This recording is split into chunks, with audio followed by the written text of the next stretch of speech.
కదిలాడు ధరణికే కాంతిమయుడు కరుణాంతరంగుడై ప్రణవధరుడు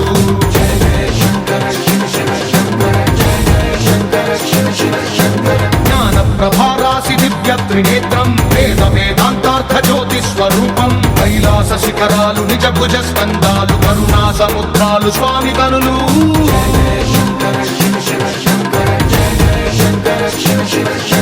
శిరసుకే చలువ ఆ చలువ గంగా కుదుటికే తలుపు ఆ చంద్రవంక నెమలిపించము పోలు నీలకంఠం తెలిమబ్బులే విభూతి భస్మం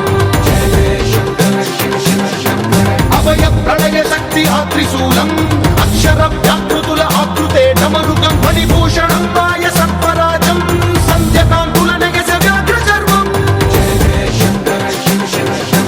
సప్తతాండవగతుల నటరాజపాదం బ్రహ్మాది దేవతలు మృత్యేటి పాదం ఈ జన్మలో కానీ పూర్వజన్మలో కానీ తెలిసి చేసినవి తెలియక చేసినవి ఎన్నో పాపాలు పటాపంచలవుతాయని భక్తుల విశ్వాసం.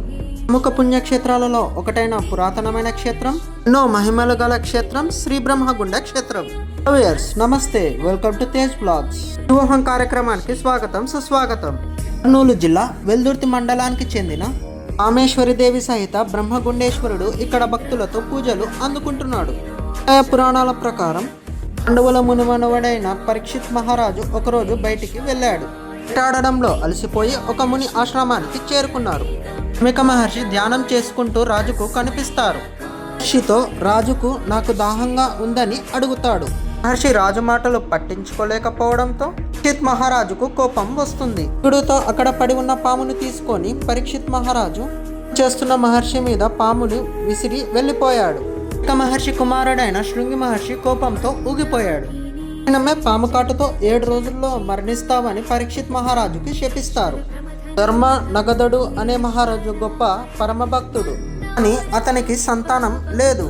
సమయంలో మహాసాధ్వి అయిన సత్యవతి దేవి కొన్నేట్లో 3 సార్లు మునుగుతుంది. తర్వాత పాముని కూడా 3 సార్లు మునిగిస్తుంది. కుండేశ్వర అని భక్తితో సత్యవతి దేవి గారు 3 సార్లు మునిగి పైకి లేస్తుంది. చేతులున్న పామును నవనవనంలో పురుషుడిగా మారుతుంది. శ్రీ సాంబశివ, నా భర్తకు ఎన్ని క్షేత్రాలు తిరిగినా నా భర్తకు శాప విముక్తి కలగలేదు. ఈ క్షేత్రాలలో నా భర్తకు ఈ క్షేత్రంలో శాప విముక్తి కలిగింది అని ఆవేదనంతా శివునికి చెప్పుకుంది.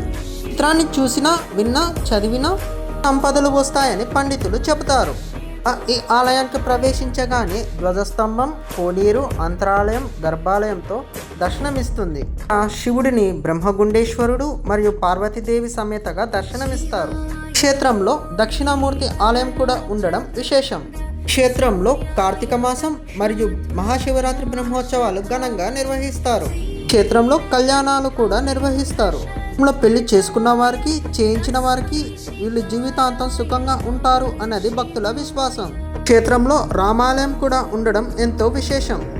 ఆలయం సందర్శించడానికి 1.5 కిలోమీటర్ వస్తుంది.